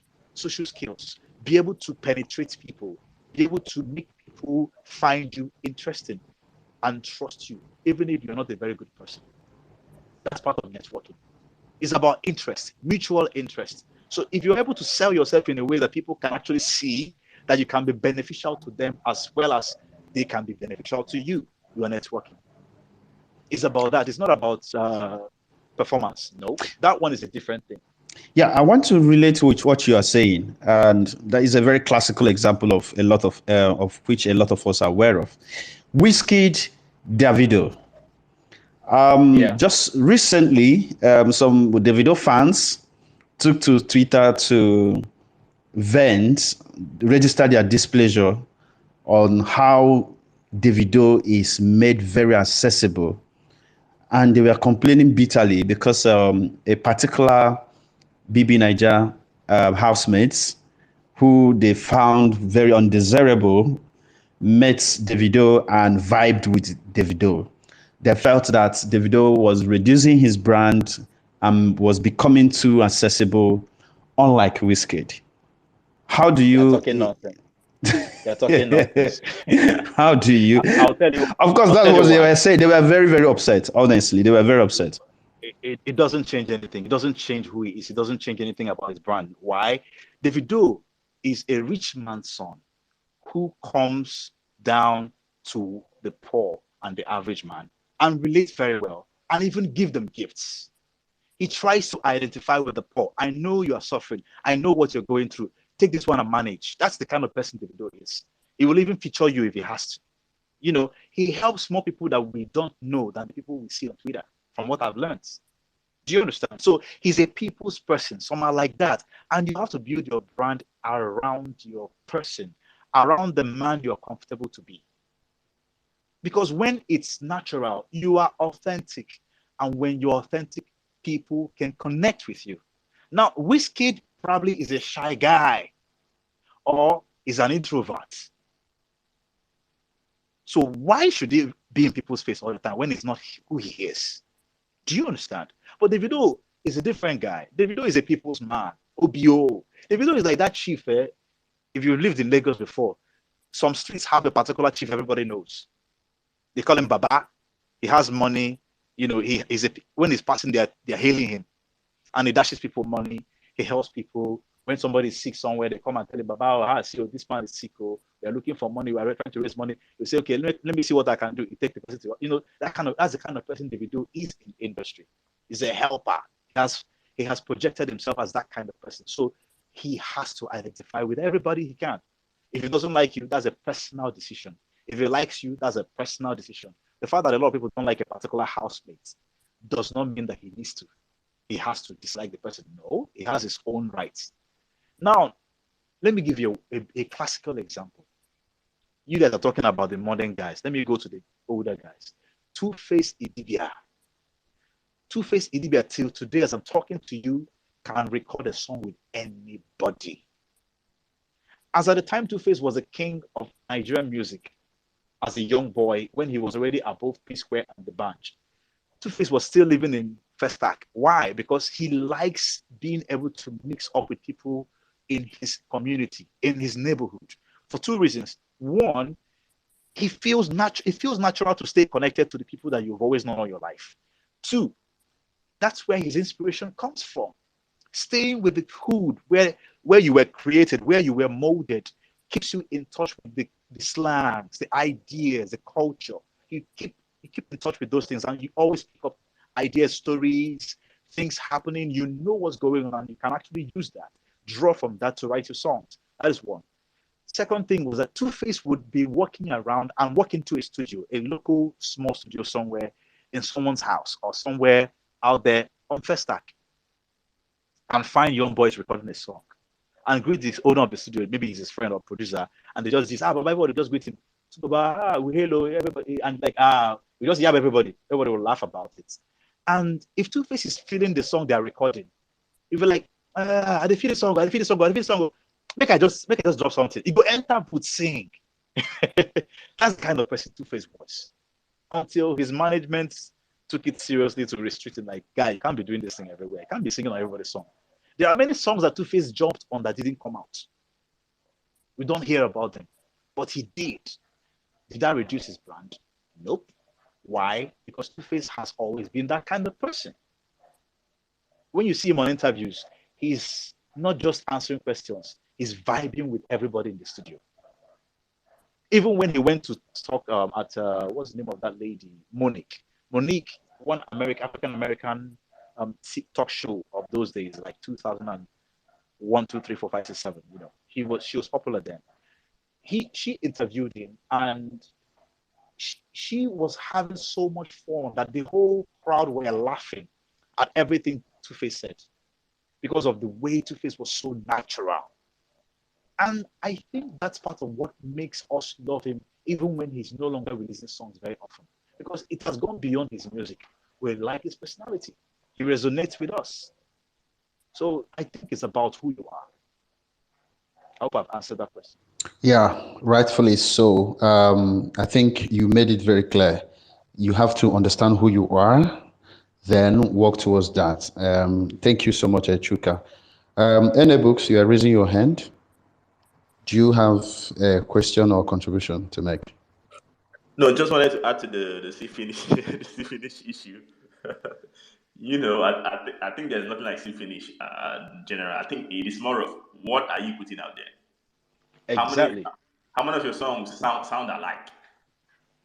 Like, because if you do the same thing over and over, that's the C finish. It's not you. It's not you getting to know people or performing in different places. People they don't come to see you first. They came because of what you put out there, which is your craft. Exactly. So just like, for example, if Manchester United, for example, if you watch a match today, you watch another one today, and the same thing that happened this month happens in the next match, happens the coming one, happens the coming one, will you go and watch a match again? Or Manchester United is playing the same team. Maybe they are facing the same team every time. Exactly. It will be boring. You won't watch it. It's exactly the same thing. So it's not a see finish when it comes to networking. It's what the person is putting out there. You know, yes. One thing is like, maybe the producer he's working with is the friend he knew from childhood, something like that. So he's basically the person producing him all this while, and basically putting out the same thing, the same kind of vibe. You know, one thing about music, you don't have to be so versatile because not everybody has that luxury. That's the truth. But sometimes maybe do high tempo today, do low tempo tomorrow, do normal tempo. If you can bring somebody who can rap, bring him. You understand? Just try to shift the vibe a little bit, that's what actually makes people want to keep listening to you, because when you drop it, they don't know where you're going to drop. But when it's the same thing, everybody knows already, All right. So, Chuka, you want to add to that? I think he has basically said it all. It's about being able to make fresh content. If you're making fresh content all the time, nobody will get bored, because this thing they're calling C finish. This thing they call C finish is about boredom. They are bored. But if you're always fresh, if something fresh is always coming out, nobody will see you finish, because they haven't seen the new song. They have only seen the old song. So the new one comes up, blows them away. So it's about that, really. He's right. All right, thank you so much. So you are saying that the video fans should go and sit down. I didn't say so. What I'm saying is that what they're talking I'm just saying, is their business. I'm just saying. I'm just saying. Even if you say it, what politicians do they know when it comes to marketing? What do they know about marketing or networking? What they are saying, Seth, is making him more popular, because he's making him trend more. His music is moving more. Everything that's going on in the conversation about him is making him more money. They don't realize that. All right, thank you so much, Chuka. I think we may have gotten to the last stage of this conversation. And if you're just joining us, welcome to Amaegwu. Amaegwu is a platform that showcases that side of the entertainment from this part of the world. And what we are looking at is the opportunities in the creative industry and how we can make it better. We have had several episodes. You can check them on Spotify. Go to their page, Amaegwu page. You can look at it, look it up on Spotify, on YouTube, on AudioMac. You listen to the previous episodes. Today, what we are talking about is before the hit, and we have Chuka. Chuka is a CEO, co-founder of Golibe TV. He's a music entrepreneur, talent developer, and so on and so forth. So we have really spoken on so many things, and the music before the hits. The area artists can actually venture into things they need to learn while waiting for their breakthrough, and other things that we touched, ranging from DJing, being a presenter, voiceover artist, doing music production, and so on and so forth. There are a lot of things we've listed. Then we went on and, of course, discussed on how we can build a sustainable career outside music. And Chuka really gave us a very breakdown on how one can do that while you are still pursuing that breakthrough. Then we spoke about at what point, will someone, decide to say, okay, you know what, I'm going to be this is it's not working anymore. At what point are you going to wait till you get to the final stage? Are you going to make that decision on time, or are you going to monkey branch? I forgot to mention that. Are we going to monkey branch? That is why you are pitching on this. You're also pitching on the other one, waiting for this one to to die before you hang on to the next available opportunity. Is that what one artist supposed to do, or would you advise the artist to continue to push? At what point would the artist give up the fight, give up trying? Then we also spoke about what is more important. Should artists continue to push, or continue to develop his or her skills? What is more important? All right. And Chuka gave us a very clear answer to that. He made it very explicit by saying that there's no need to focus on anyone. You can actually delve into other areas of interest, things that are areas that are that you have some level of affiliation with, something that you can do, something that is your hobby, but within the industry, so that you can easily transit. He mentioned a lot of successful artists like Dare Atalade, like Dijini, who were once presenters and before they became a successful music artist. And there were so many of them. We also mentioned like Tutok. And we went on and talked about other skills, other things within the industry that one can actually monkey branch while still waiting for the breakthrough. And Chuka made it very clear that music is a journey. It is something that you have to understand. It is not a one-way traffic. It's something that you have to follow the sequence, follow the process before you get to the top. That every successful music artist anywhere in the world follow the sequence, follow the process. And that process, if you jump anyone, you may eventually come back to that, but it will definitely going to affect you going forward. Then we spoke about networking in the industry, the importance of networking. And he made it clear that because of the lack of established industry stakeholders or the artists within the South, is that it is quite very necessary that the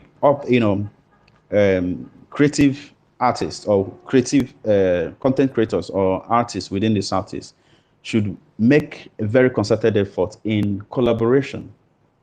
All right, let it be intentional to collaborate with one another, because with that they will be able to pull their efforts together and achieve a greater goal. And we spoke on how to how to help other artists to grow. A lot of unsuccessful artists may actually have one or two things to tell up and coming artists that will give them a push, necessary push, because they have seen it all. They have seen it and failed. They may tell you if they are kind enough. Right? Not everyone will tell you, but those who are kind will tell you where things that you don't need to do to get to where they were, right? Because if they tell you, you are likely not to repeat their mistake. But if they don't tell you, you may go ahead and repeat their mistake. So these are things that we touched on, and we had an interesting interaction from Ene Books and of course Collins. And Chuka emphasized, play on excelling on the side hustle. He emphasized on you finessing your skill on that area, because you need to be good on that before you are before you put it out there. You have to do it well. You have to learn and do it well. And of course, he also spoke on the need for people artists, up and coming artists, to be intentional about putting themselves out there. Learn how these things are done. If it is how to open a YouTube page, learn how it is done. If you don't know, ask people. There are a lot of information out there online that you can ask Google, you can ask online, and learn how it is done and be better in it. So these are many more other things that we discussed. And I'm sure that if you just joining us right now, you must have gotten the summary of what we've just spoken about, we just discussed about. We started by 7 p.m. and here we are now. This is 8:58, and we'll be rounding up. And Chuka, what is the final word, or what do you have to say for any artist that is waiting for his break or her breakthrough? What is the final word for the person?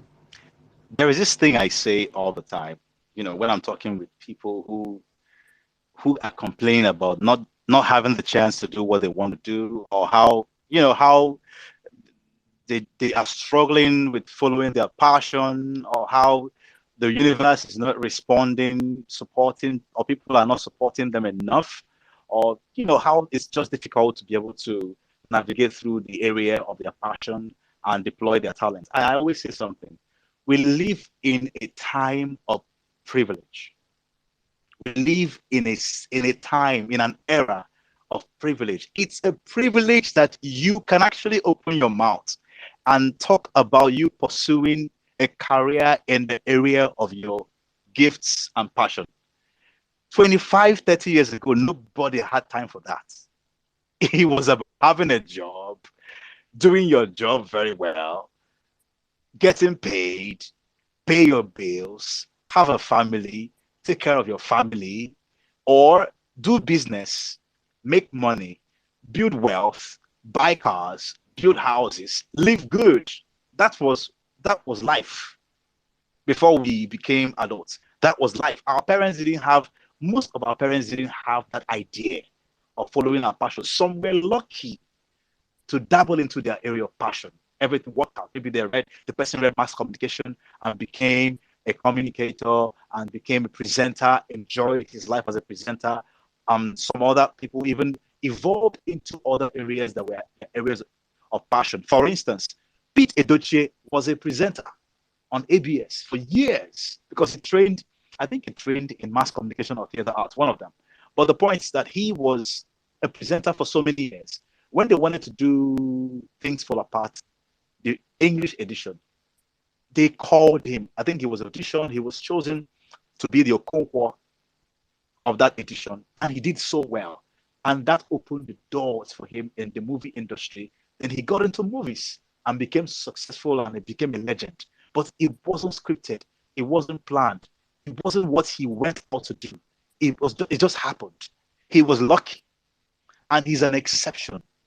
Most people didn't have that privilege. So the fact that we have that privilege today, the fact that we have that chance, that people even accept the idea of us doing what we love to do that wasn't accepted before, is enough reason to be grateful.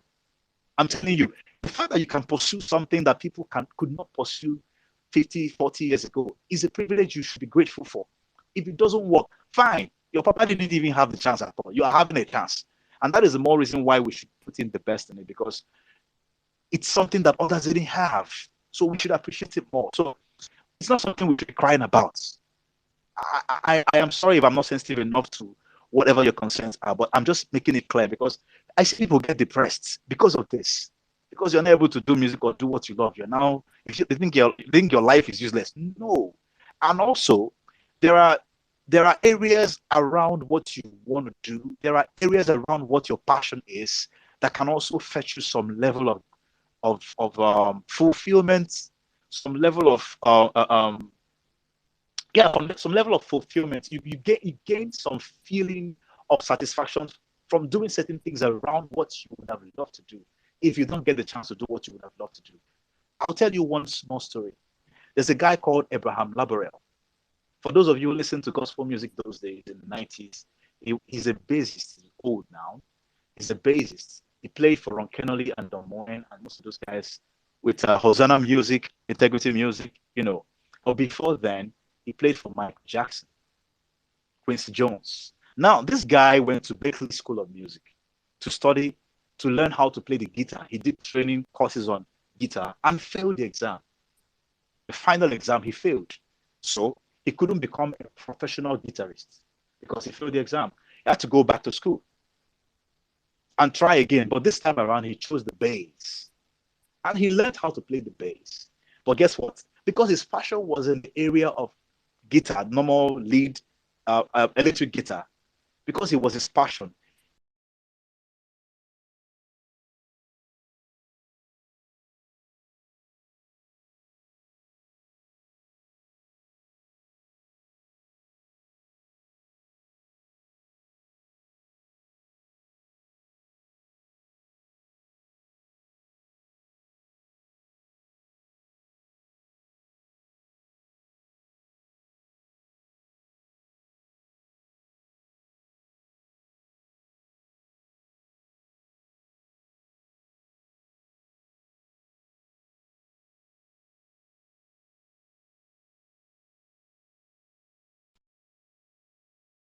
Is exciting.